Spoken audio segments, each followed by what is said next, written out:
This is Real News Media TV, coverage you can trust. Please like, share, subscribe, and hit the notification bell. Select all for daily news updates. Suspected oil stealing ring linked to double murder at the China Harbor Engineering Company. Details of possible collusion involving employees linked to an alleged oil stealing ring at the China Harbor Engineering Company property located at the Ferry Industrial Complex off the Mandela Highway in St. Andrew are emerging in the aftermath of last Sunday's murder of 2 security guards at the location. China Harbor Engineering Company's lukewarm cooperation with local law enforcement on instances of criminality is also being flagged. The information comes as the families of Brandon Small and Lincoln Royal grapple with their deaths, with at least one set of relatives accusing their employer GYD Security Limited of being callous in the response to the tragedy. Small's family in the Red Hills community of northern Clarendon remain in a daze after he was killed less than 24 hours after his mom Wendy Wittick assisted him with the funds to go to work and after he made dinner for his second mom, Yanika Thompson-Jackson, on Saturday. For Wittick and her niece Christine Chang, the 22-year-old's pleasant disposition, as well as his determination and dedication to a job he started at age 18, were among his most admirable traits. Sometimes Brandon have it for go to work. Saturday when him go to work, him text me phone and say him a borrow $3,000. Wittick said of one of her last interactions with the eldest of her 4 children, emphasizing how intent Pooh, as a Small was also called, was on fulfilling his duties. She told the news, "From Pooh's small $500 carry him to high school, and him save out of that $500 and throw a partner for $17,000, and took out his first passport. Him tell himself say him want a car, and him not really want nobody buy a car give him. Him want fi can meet himself partway, just no want nothing free." Chang recounted her last moments with her cousin, a past student of Kellett High in Clarendon. "Saturday when he was leaving, he was packing his bag and I went to his room. And me see him with a cheese bread and a bun. And me say, 'What you have that for?'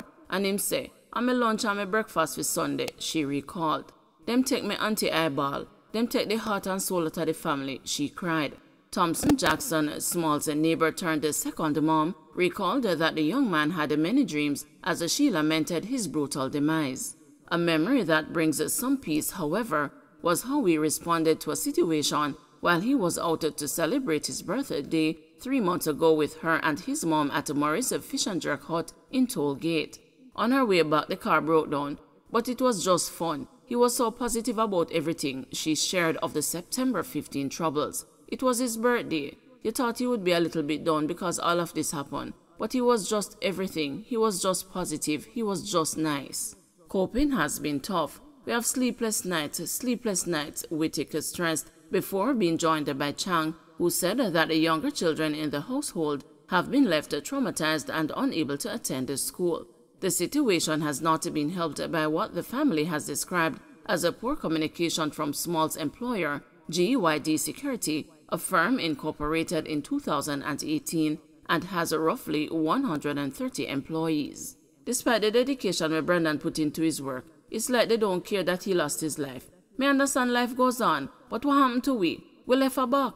How we are going to move on? Nobody call and say little condolences or try to render little help for counseling. We just go by," said the heartbroken Chang. The family has also questioned whether more could have been done to protect the security guards, especially after an alleged oil theft on December 4, a week before the murders. "The company knows stuff and didn't protect my cousin. They didn't protect him," said Chang, who disclosed that Small reported to them that he was being offered bribes to turn a blind eye to illicit activities. Dwayne McLeod, a manager at GYD Security, who was off the island when the murders occurred, said the company has protocols to deal with the deaths of workers. He said that he will be seeking to meet with Small's family this week. He also told the news that there has been communication with Small's father and the relatives of Lincoln Royal, the other guard killed in the incident. "Brandon was very important to us. I saw a lot of potential in him, and he has gotten promotion faster than a lot of people," McLeod said, noting that last year, the senior security officer was sent to St. Lucia for 6 months to help establish the company's operations there.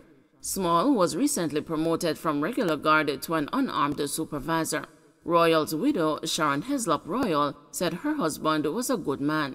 He was a loving man. We have been married for 20 years, but we have been together for 40 years, so right now, it's like I can't manage without him.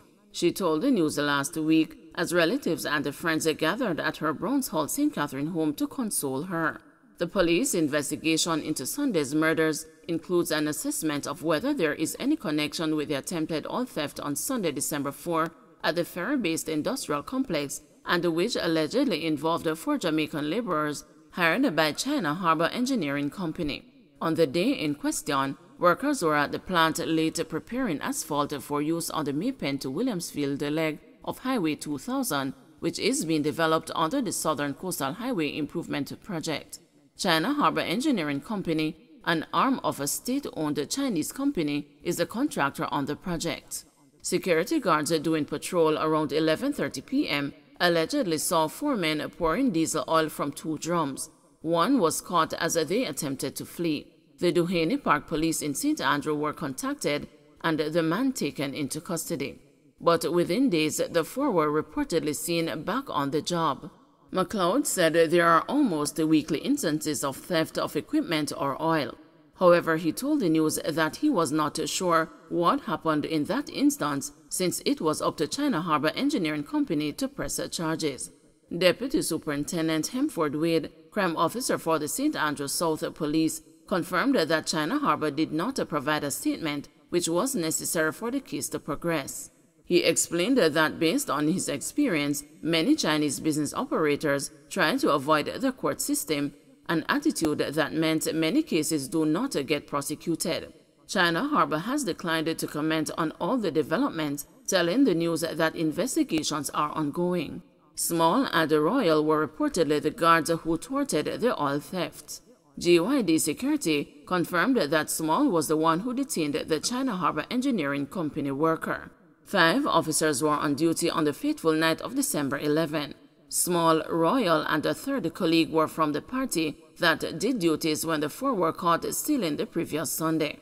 Royal and a colleague were posted at the main entrance to the 3 to 4 acre property. Small was in the middle, and their 2 other colleagues were stationed at the residential section, which was separated by a wall and another security checkpoint. GYD Security said there was no indication of an immediate threat to guards, and so no reassignment was deemed necessary.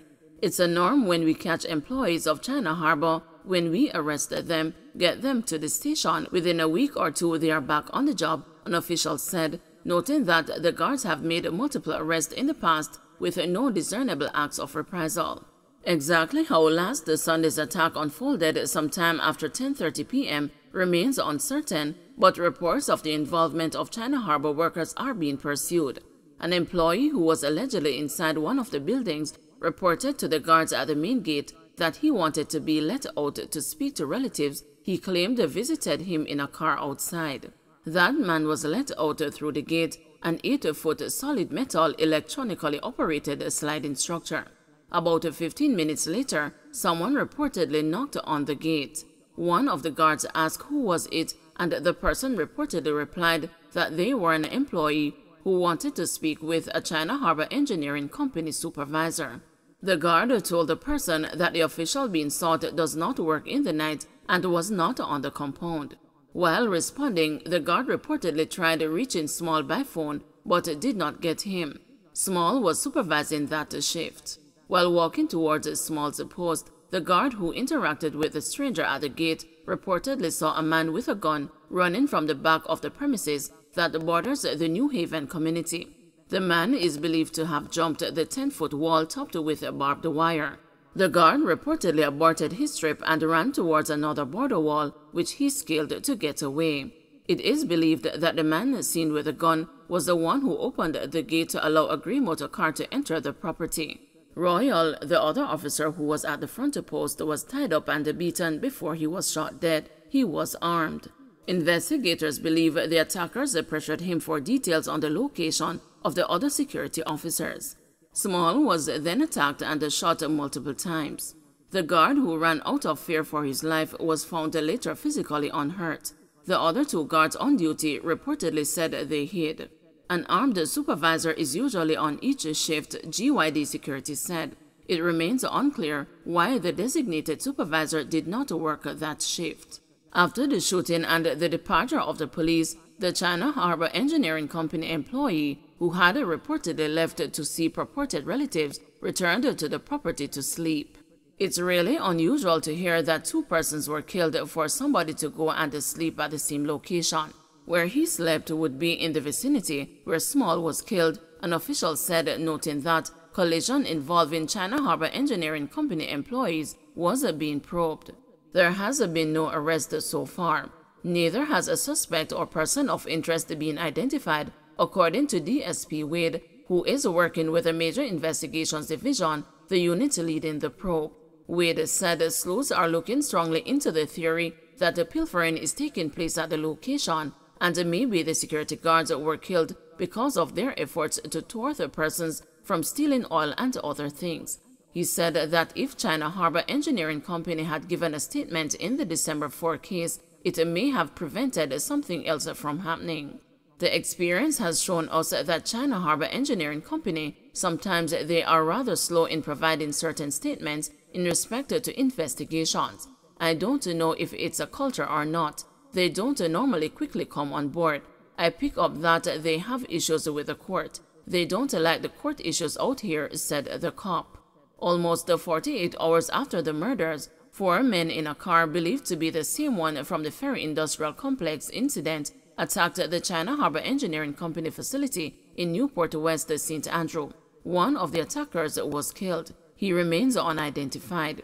In November, 4 men also reportedly attacked a driver of the China Harbor Engineering Company truck who was on his way to a quarry in Clarendon. The employee was tied up and beaten. China Harbor Engineering Company has reportedly lost at least 3 trucks to theft. Don't forget to like, share, subscribe, and hit the notification bell. Select all for daily news updates.